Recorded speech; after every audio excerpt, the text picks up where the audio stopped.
Hello everyone, welcome back to my channel Pooja commerce classes. कैसे हैं आप सभी? आई होप आप सभी अच्छे होंगे।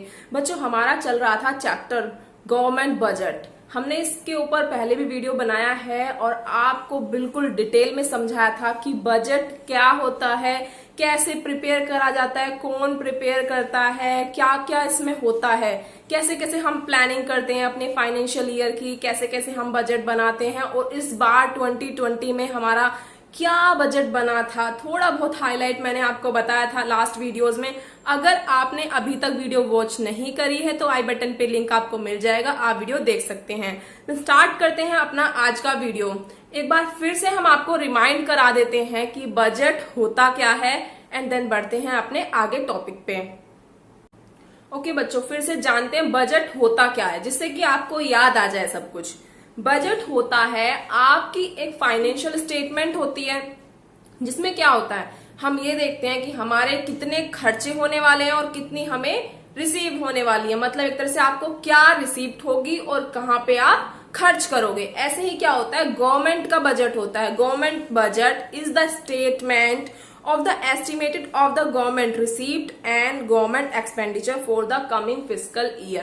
मतलब क्या, वही है, क्या होता है, गवर्नमेंट के खर्चे और गवर्नमेंट की रिसीव्ड जो होती हैं आने वाले साल के लिए, वो बजट में प्रिपेयर करी जाती हैं। अब हम पहले से डिसाइड कर लेते हैं कि हाँ, नेक्स्ट ईयर हमें यहाँ पे खर्चा करना है, इस सेक्टर में हमें खर्च करना है, ये फंड हमें इस सेक्टर के लिए ही यूज करना है। तो ये क्या हुआ, हमारा एक्सपेंडिचर हुआ। बट बच्चों, गवर्नमेंट को रिसीप्ट कहाँ से मिलेगी? अब गवर्नमेंट सोचेगी हमें टैक्स से रिसीव करना है, हमें ड्यूटीज लगा के रिसीव करना है। मतलब एक तरह से इस तरह से हम अपनी रिसीप्ट करेंगे। जो भी हम रिसीप्ट करेंगे, किस तरह से रिसीव करते हैं, जो भी हम खर्चा करेंगे किस तरह से करेंगे, वो मैटर करता है हमारे बजट में। तो इसलिए हम क्या बोलते हैं, फाइनेंशियल स्टेटमेंट बोलते हैं। इसे किसमें बोला था? कॉन्स्टिट्यूशन ऑफ इंडिया में 112 आर्टिकल में फाइनेंशियल स्टेटमेंट बोलते हैं हमारे बजट को। तो इसलिए हम कहते हैं इसमें हमारे गवर्नमेंट के खर्चे और गवर्नमेंट की रिसीप्ट होती हैं। आने वाले साल के लिए हम प्लानिंग करते हैं एक तरह से।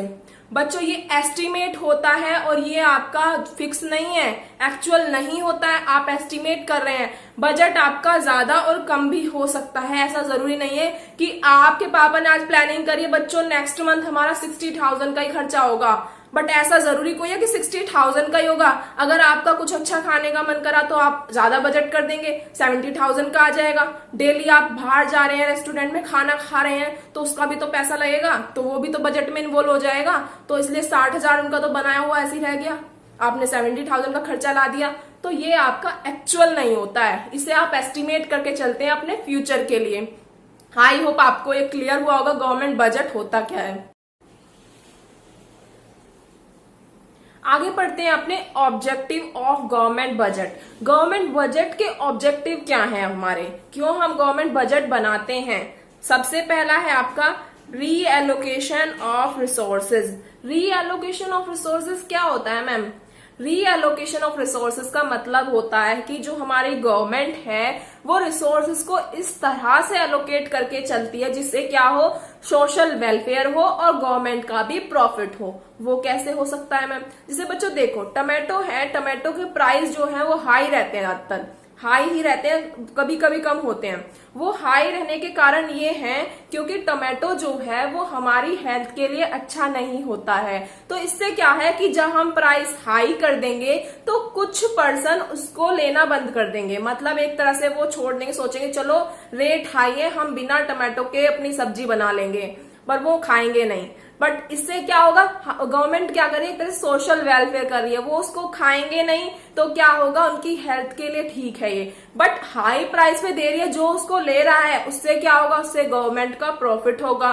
तो दोनों चीजें हो पा रही है, गवर्नमेंट का प्रॉफिट और सोशल वेलफेयर, दोनों काम उससे वो कर पा रहे हैं। तो इसे ही कहते हैं रीएलोकेशन ऑफ रिसोर्सेज। रिसोर्सेज को अच्छे से एलोकेट करके चलना।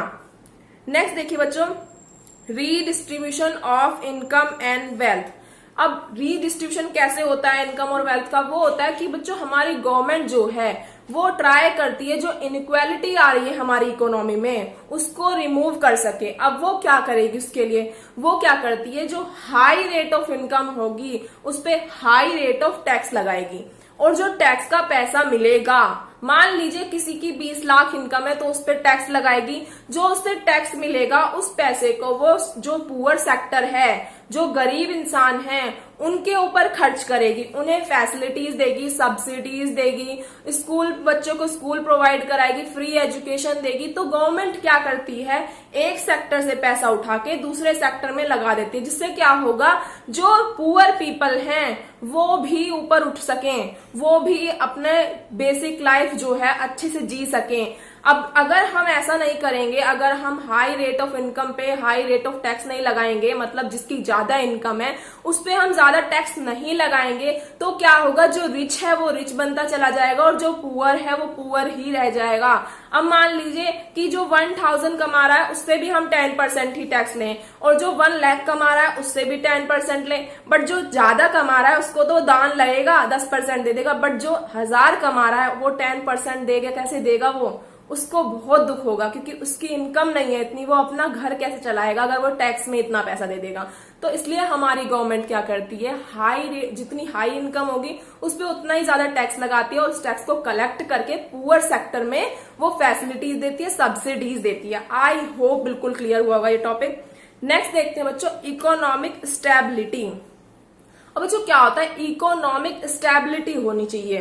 वो इन्फ्लेशन डिफ्लेशन पढ़ा था ना, एक्सेस डिमांड और डेफिशिएंट डिमांड में। इन्फ्लेशन की सिचुएशन आती है और डिफ्लेशन की सिचुएशन आती है। अब उस सिचुएशन को कैसे ठीक करना होगा।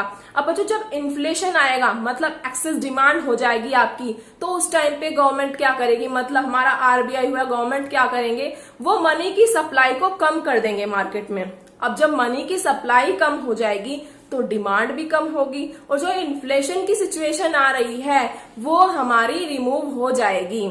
ऐसे ही बच्चों क्या होता है, डिफ्लेशन आता है। जब डेफिशिएंट डिमांड होती है तो जो गवर्नमेंट है और आरबीआई है ये क्या करते हैं, मनी की सप्लाई को बढ़ा देते हैं। जब मनी की सप्लाई हमारी इकोनॉमी में इंक्रीज होगी तो पैसा आएगा, और पैसा आएगा तो डिमांड होगी। जैसे आपके पास कभी पैसा आता है, जब कोई देके जाता है रिलेटिव में, तो आप डिमांड बढ़ जाती है ना, पहले कम थी फिर ज्यादा हो जाती है, और जब कोई नहीं देता है, नहीं होता है पैसा, तो डिमांड नहीं होती है इतनी।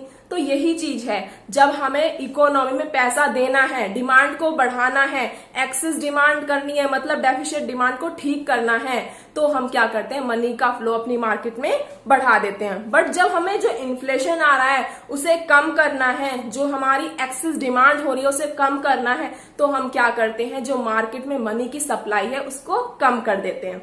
आई होप आपको ये क्लियर हुआ होगा। नेक्स्ट देखिए बच्चों, एम्प्लॉयमेंट अपॉर्चुनिटी।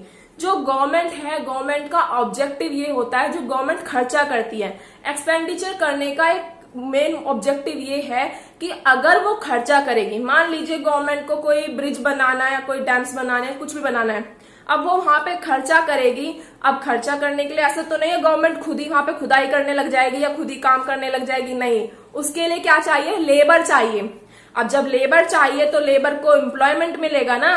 अब गवर्नमेंट लेबर ये तो नहीं है कि वो फ्री में आकर काम करेंगे, नहीं, वो क्या करेंगे, उसके बदले सैलरी या वेजेस जो भी देते हैं वो लेंगे। तो इससे क्या होगा, एम्प्लॉयमेंट अपॉर्चुनिटी मिल जाती है वर्कर को। जब गवर्नमेंट खर्चा करती है तो कितने बेरोजगार को रोजगार मिलता है जब गवर्नमेंट खर्चा करती है। जब कुछ भी बनाती है इतनी सारी लेबर लगी रहती है, कहीं ब्रिज बन रहा है, कहीं हाईवे बन रहा है, सब जगह पे इतनी लेबर वर्क कर रही है, तो उनको क्या मिल रहा है, एम्प्लॉयमेंट मिल रहा है। तो एम्प्लॉयमेंट अपॉर्चुनिटी देना भी एक गवर्नमेंट का ऑब्जेक्टिव होता है।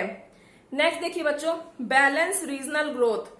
बैलेंस रीजनल ग्रोथ का मतलब है यहाँ पे कि जो गवर्नमेंट है वो क्या करके चलती है, जो ग्रोथ है सभी सेक्टर में वो बैलेंस्ड होके चले। अब ये नहीं है कि एक, मान लो छोटा सा एग्जांपल लो, मान लो आपके पास वाला शहर जो गांव है वो तो डेवलप नहीं है, बट आपके यहाँ पे इतनी फैसिलिटी है और वहीं पे आप डेवलपमेंट करे जा रहे हैं, तो उससे क्या होगा, ओवरऑल तो डेवलपमेंट नहीं रहेगा ना। ओवरऑल इंडिया का डेवलपमेंट तो नहीं हुआ। आपको क्या करना है, जो आपका बैकवर्ड एरिया है उसको भी डेवलप करना है, वहां भी फैसिलिटीज देनी है, जिससे क्या हो, ओवरऑल डेवलपमेंट हो जाए। जहां पे ऑलरेडी डेवलपमेंट है वो तो डेवलप्ड है ही पहले से, बट जो डेवलप्ड नहीं है वहां पे हमें डेवलपमेंट करना पड़ेगा, तभी हमारी ओवरऑल ग्रोथ हो पाएगी, अदरवाइज नहीं होगी। अगर हम एक ही सेक्टर को डेवलप करते रहेंगे तो गवर्नमेंट को क्या करना चाहिए, कुछ ऐसी इंडस्ट्रीज वगैरह ओपन करानी चाहिए बैकवर्ड रीजन में, जहां पे सबको फैसिलिटी मिल सके, वहां पे जो वहां का डेवलपमेंट हो सके। तो इसलिए बोला है बैलेंस रीजनल ग्रोथ, सभी को बैलेंस लेके चलना। ये नहीं है एक एक गांव को आप इतना डेवलप कर दें वहां पे कि वहां सब फैसिलिटी है, दूसरी जगह बिल्कुल भी एक इलेक्ट्रिसिटी की फैसिलिटी भी नहीं मिल रही है। ऐसा नहीं करना है, हमें सब जगह बैलेंस लेके चलना है, सभी को डेवलप करके चलना है। पहले देखना है किस एरिया में कितना डेवलपमेंट है, वहां पे कितने डेवलपमेंट की अभी जरूरत है, कहाँ पे जरूरत नहीं है, तो वो चीज बैलेंस करके हमारी गवर्नमेंट चलती है। तो गवर्नमेंट का ये भी हमारा ऑब्जेक्टिव होता है। आई होप बच्चों आपको ऑब्जेक्टिव जो है गवर्नमेंट बजट के वो तो बिल्कुल क्लियर हुए होंगे। नेक्स्ट देखते हैं। नेक्स्ट देखिए बच्चों, ये होता है गवर्नमेंट बजट का आपका पूरा शेड्यूल है एक तरह से, इसमें आप पूरे चैप्टर में ये सब पढ़ेंगे। गवर्नमेंट बजट में सबसे पहले आपकी आती है गवर्नमेंट रिसीप्ट, जो बजट रिसीप्ट है हमारी, हम रिसीप्ट करते हैं कुछ और हम खर्चा करते हैं, जो आपको डेफिनेशन में अभी पढ़ाया था, budget receipt and budget expenditure. Next आपकी बजट रिसीप्ट को ही आज हम पढ़ेंगे पूरा। बजट रिसीप्ट क्या होता है, देखिए बजट रिसीप्ट में आपका आता है रिवेन्यू रिसीप्ट एंड आपका कैपिटल रिसीप्ट। रिवेन्यू रिसीप्ट क्या होता है कि गवर्नमेंट को रिसीप्ट कहां से हो रही है, रिवेन्यू टैक्स से मिलता है, नॉन टैक्स से मिलता है। तो बच्चों देखते हैं पहला यही, सबसे पहला पढ़ते हैं रिवेन्यू रिसीप्ट क्या होता है।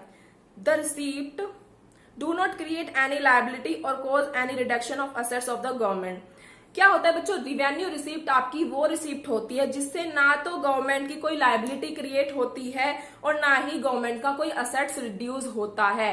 वो कैसे मैम, देखिए गवर्नमेंट टैक्स लेती है, क्या टैक्स लेने से गवर्नमेंट को कुछ देना पड़ता है, टैक्स के बदले वो हमें कोई असेट्स दे रही है, नहीं मैम।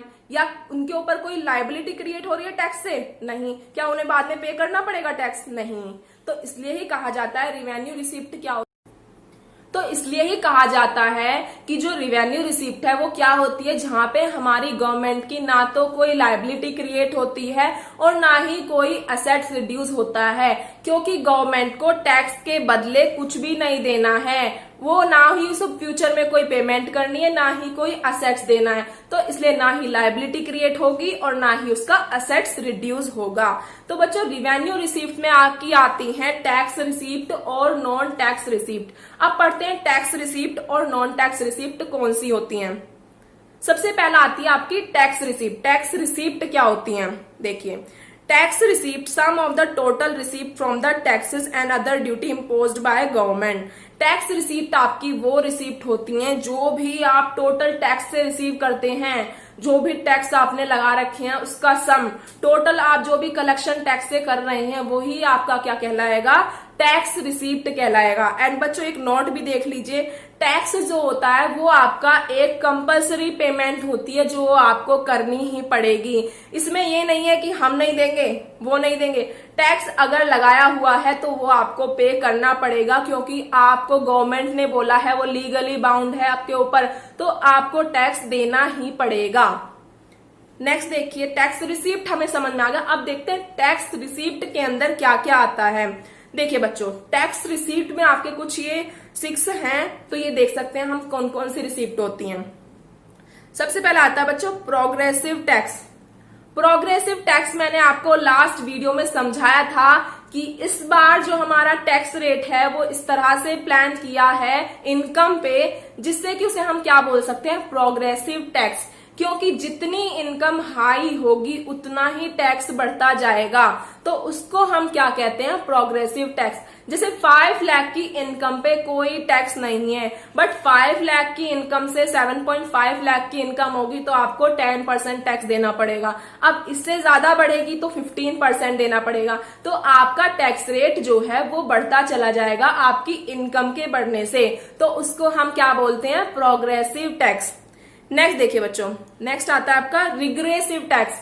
अब रिग्रेसिव टैक्स क्या होता है मैम? इसमें क्या होता है बच्चों, इसमें सारा बर्डन जो है टैक्स का वो एक पुअर पीपल पे आता है। वो कैसे? वो वही वाला एग्जांपल है जो अभी थोड़ी देर पहले आपको बताया था कि सभी के लिए टैक्स रेट इक्वल कर दिए। मान लीजिए कोई 1000 कमा रहा है तो उसे भी 5% देना है, जो लाख कमा रहा है उसे भी 5% देना है। तो जो लाख कमा रहा है उसको कोई बर्डन नहीं आएगा, वो तो दे देगा, बट जो 1000 कमा रहा है वो टैक्स कैसे देगा? 5% भी उसे बहुत ज्यादा लगेगा।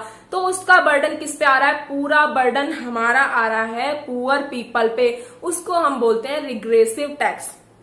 नेक्स्ट देखिए बच्चों, VAT, value added tax. Next देखिए बच्चों, वैल्यू एडेड टैक्स क्या होता है? वैल्यू एडेड टैक्स होता है जब किसी भी प्रोडक्ट पे जो वैल्यू है वो ऐड होती रहती है जब तक कि वो सेल ना हो जाए।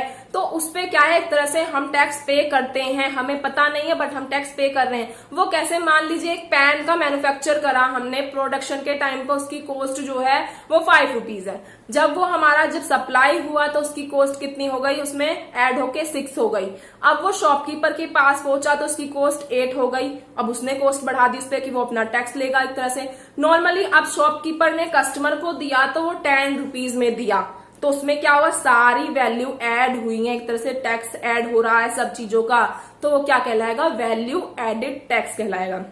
नेक्स्ट देखिए बच्चों, स्पेसिफिक टैक्स। स्पेसिफिक टैक्स में क्या होता है, जो साइज और क्वांटिटी को देख के हम किसी भी प्रोडक्ट के उस पे टैक्स लगाते हैं तो उसे हम बोलते हैं स्पेसिफिक टैक्स। जैसे मान लीजिए आप एक कार को लेते हैं, कार परचेज करते हैं तो उसका टैक्स ज्यादा होगा क्योंकि कार महंगी होगी। नॉर्मली आप कोई बाइक परचेज कर रहे हैं, स्कूटी परचेज कर रहे हैं तो उस पे टैक्स कम होगा क्योंकि वो छोटी है और वो है ना 2 व्हीकल भी है, वो आपका एक तरह से कम प्राइस में भी मिल रही है। तो कार तो आपको लाख के अराउंड ही मिलेगी, बाइक फिर भी आपको लाख से कम में भी मिल जाती है और लाख से ज्यादा में भी मिल जाती है। तो टैक्स रेट उन्हीं की क्वांटिटी के अकॉर्डिंग, उनके साइज के अकॉर्डिंग ही होगा। ये नहीं है कि टैक्स दोनों पे सेम टैक्स मिल जाएगा, नहीं। तो उसको हम बोलते हैं स्पेसिफिक टैक्स, जिससे हम साइज को देख के, क्वांटिटी को देख के टैक्स लेते हैं, वो होता है हमारा स्पेसिफिक टैक्स। नेक्स्ट देखिए बच्चों, डायरेक्ट टैक्स क्या होता है? डायरेक्ट टैक्स वो टैक्स होता है जिसको हमें पे करना ही करना है, जो डायरेक्टली हम पे लगता है, हमारी इनकम पे लगता है, गवर्नमेंट हमारे ऊपर लगाती है, नॉर्मली हम बाउंड हैं कि हाँ हमें ये पे करना ही करना है, तो वो कहलाएगा direct tax. Normally her people के ऊपर डायरेक्ट टैक्स लगेगा तो उसको वो पे करना ही पड़ेगा, चाहे वो किसी भी कंडीशन में हो तो उसको पे करना ही है। तो डायरेक्ट टैक्स तो हमारा ये होता है। नेक्स्ट आता है वही इनडायरेक्ट टैक्स। क्या होगा मैम? इनडायरेक्ट टैक्स होता है बच्चों जैसे कि जो एक पर्सन पे लगता है बट पे हम सभी को करना पड़ता है। जैसे देखिए आप जब भी पिज्जा वगैरह खाने जाते हैं तो आपका बिल मान लीजिए आया 900 का, बट जब बिल नॉर्मली आपने पहले से प्लानिंग करी, आपको सबको पार्टी दे रहे हैं, आपने सोचा कि 900 का बिल आएगा, तो 900 का बिल आया आपका, नॉर्मली आपके माइंड में था ये कि 900 का बिल है। बट जब आपके पास जो आता है एक तरह से उसमें दे रखते हैं कि जो भी मतलब बिल रहता है पूरा मेंशन रहता है, उसमें आपको बिल मिला 1000 या 1100, कुछ भी कह सकते हैं। तो आप सोचेंगे बिल तो 900 का था बट इन्होंने इतना सारा क्यों दे दिया? तो वो बच्चों आपसे टैक्स लेते हैं। वो कहते हैं कि सर यहाँ पे इतनी सर्विस मिल रही है आपको बैठ के खा रहे हैं यहाँ पे, तो इसीलिए हम ये टैक्स आपसे ले रहे हैं। तो वो हमसे नहीं ले रहे हैं, वो अपना निकाल रहे हैं क्योंकि उनपे टैक्स लग रहा है, बट वो हमसे निकाल रहे हैं उसे। तो पे कौन कर रहे हैं? हम सभी उसको पे कर रहे हैं, बट लग किस पे रहा है? वो सिर्फ एक पिज्जा वाले पे लग रहा है, बट पे सबको करना पड़ता है। उसको हम कहते हैं इनडायरेक्ट टैक्स। नेक्स्ट आता है हमारा नॉन टैक्स रिसीप्ट। क्या होती है हमारे? ये तो टैक्स रिसीप्ट थी, अब आती है नॉन टैक्स रिसीप्ट। क्या होती है? जिससे गवर्नमेंट को नॉन टैक्स से मिलता है पैसा। जैसे आपकी फीस हो गई, नॉर्मली फीस कैसे कह सकते हैं मैम? फीस नॉर्मली हम कह सकते हैं गवर्नमेंट के फॉर्म वगैरह भरे जाते हैं, जो इतने सारे लाखों फॉर्म भरते हैं, उससे भी गवर्नमेंट को फायदा होता है। अब मान लीजिए वैकेंसी आई, लाख वैकेंसी मान लो, 1000 मान लो, जो भी मान लो, बट उसमें से जो पोस्ट है मान लो कि आपकी 1 लाख वैकेंसी है, बट नॉर्मली गवर्नमेंट ने पहले से ही फिक्स कर रखा है कि 10,000 को ही जॉब देनी है, 90,000 को जॉब नहीं मिलेगी, इसमें 10,000 ही है हमारे पास, बट 1 लाख बच्चे फॉर्म भरेंगे उसे, तो वो फीस का चार्ज जो है किसके पास जा रहा है? वो गवर्नमेंट के पास जा रहा है। तो एक तरह से वो हमारी हो गई फीस। फाइन्स क्या है, नॉर्मली आप कुछ भी गलत करते हैं फाइन लगा देते हैं। जैसे आप मास्क नहीं लगाओगे तो 100 रुपीज चार्ज लग जाएगा, इतना लग जाएगा, इतना कंफर्म नहीं है, तो इसलिए वो क्या हुआ, फाइन के भी चार्जेस गवर्नमेंट को मिलते हैं। जो टैक्स नहीं है सब पे नहीं लगेगा, वो जो आप रूल्स नहीं फॉलो करोगे तो लगेगा आपके ऊपर, तो आपको फाइन देना पड़ेगा। अगर आपका चालान कटता है, ये भी आपका फाइन होता है, तो आपको रूल्स फॉलो करने चाहिए और फाइन देने की जरूरत ही नहीं पड़ेगी। तो रूल्स को फॉलो करते रहिए, फाइन आपको पे नहीं करना पड़ेगा। नेक्स्ट बच्चों आता है एस चीट। एस चीट में क्या होता है बच्चों, कभी कभी क्या होता है, किसी किसी की फैमिली में कोई कहते हैं ना, जैसे मतलब मान लो कोई है ही नहीं लाइफ में, आगे कोई है ही नहीं कि जो उनके घर को चला सके या कोई उनका हो, एक तरह से कहते हैं कि उनका सब कुछ खत्म हो जाता है टाइप से, उनके लीगल हेयर कोई नहीं है उनकी प्रॉपर्टी का, तो उस प्रॉपर्टी को गवर्नमेंट जब्त कर लेती है, गवर्नमेंट उसको ले लेती है, गवर्नमेंट के अंडर में आती है वो प्रॉपर्टी, तो उसको ही हम बोलते हैं एस चीट। मतलब उनका कोई लीगल हेयर नहीं है, कि ना ही उनका कोई भाई है, ना ही कोई उनका चाचा ताऊ, जो भी कह सकते हैं, पूरा कोई भी नहीं है जो उनकी प्रॉपर्टी को आराम से मतलब चला सके, आगे उनके घर को चला सके, तो इसलिए वो प्रॉपर्टी किसके नाम हो जाती है, गवर्नमेंट के नाम हो जाती है, तो गवर्नमेंट को वहां से भी रिसीप्ट होती है। नेक्स्ट आता है इनकम फ्रॉम पब्लिक, कि पब्लिक से इनकम हो रही है, पब्लिक से इनकम कैसे होगी वो मैम वो नहीं पता, इसका आंसर आप मुझे कमेंट बॉक्स में बताएंगे और मैं कल आपको इसको समझाऊंगी कैसे होता है। अभी तक हमने ये जो पढ़ा ये हमारा था रिवेन्यू रिसिप्ट, जिसमें क्या आता है, रिवेन्यू रिसिप्ट में हमारे अंडर टैक्स वाले आते हैं और नॉन टैक्स वाला आता है। टैक्स रिसीप्ट हमने पढ़ लिया, टैक्स से कहां कहां से टैक्स लगता है, कैसे कैसे टैक्स लगता है, वो सब हमने पढ़ा।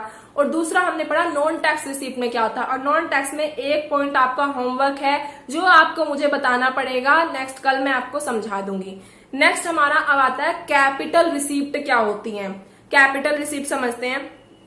Capital receipt as may be defined as those money received of government which either create liability for the government or cause reduction in assets। Capital receipt आपकी वो रिसीप्ट होती है जिससे क्या होता है, गवर्नमेंट की जो है लाइबिलिटी भी क्रिएट होती है और गवर्नमेंट के असेट्स भी रिड्यूस होते हैं। बट रिवेन्यू रिसीप्ट में ऐसा कुछ भी नहीं था, रिवेन्यू रिसीप्ट के अपोजिट समझ लीजिए। इससे क्या होगा, गवर्नमेंट के असेट्स भी कम होंगे और गवर्नमेंट की लाइबिलिटी भी क्रिएट होगी। तो देखते हैं इसमें क्या क्या होता है ऐसा।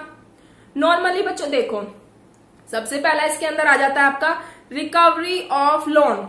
अब गवर्नमेंट को लोन की रिकवरी करनी है, अब इतना सारा उधार ले रखा है, उसको लोन की रिकवरी करनी है, तो उससे क्या होगा, गवर्नमेंट का जो असेट्स है वो रिड्यूस होगा, एक तरह से उसे पेमेंट करनी पड़ेगी, तो इससे क्या होगा, गवर्नमेंट का असेट्स रिड्यूस होगा। नेक्स्ट है बोरोइंग एंड अदर लायबिलिटी। अब क्या है, हमें किसी से बोरो करना है, अब हम किसी से बोरो करेंगे, जब किसी से लेंगे पैसा, अब जैसे हमारी सिचुएशन चल रही है, अब हमारे पास पैसे की कमी है, अगर हम पैसा लेते हैं किसी से तो क्या होगा, हमें उसे बाद में देना पड़ेगा, तो ये हमारी क्या बन गई, लायबिलिटी। हमारी लायबिलिटी क्रिएट हो गई क्योंकि हमें बाद में पे करना पड़ेगा, तो इससे लायबिलिटी भी क्रिएट हुई। ऐसे ही गवर्नमेंट की लायबिलिटी क्रिएट हो जाती। लास्ट है बच्चों हमारा अदर रिसीप्ट। क्या है, अदर रिसीप्ट। अदर रिसीप्ट का मतलब क्या होता है, जैसे हमारी गवर्नमेंट जो है वो अपने कुछ पब्लिक कंपनी के शेयर हैं उसके पास, वो उसको प्राइवेट कंपनी को शेयर कर देती है। मतलब इस तरह से जब सेल करेगी अपने वो शेयर को, तो इससे क्या होगा, जो गवर्नमेंट का असेट्स है वो रिड्यूस हो जाएगा। एक तरह से डिसइन्वेस्टमेंट, जहां पे हमने इन्वेस्ट कर रखा है उस पैसे को वापस ले लेते हैं, बट उससे हमारा असेट तो कम हो रहा है ना।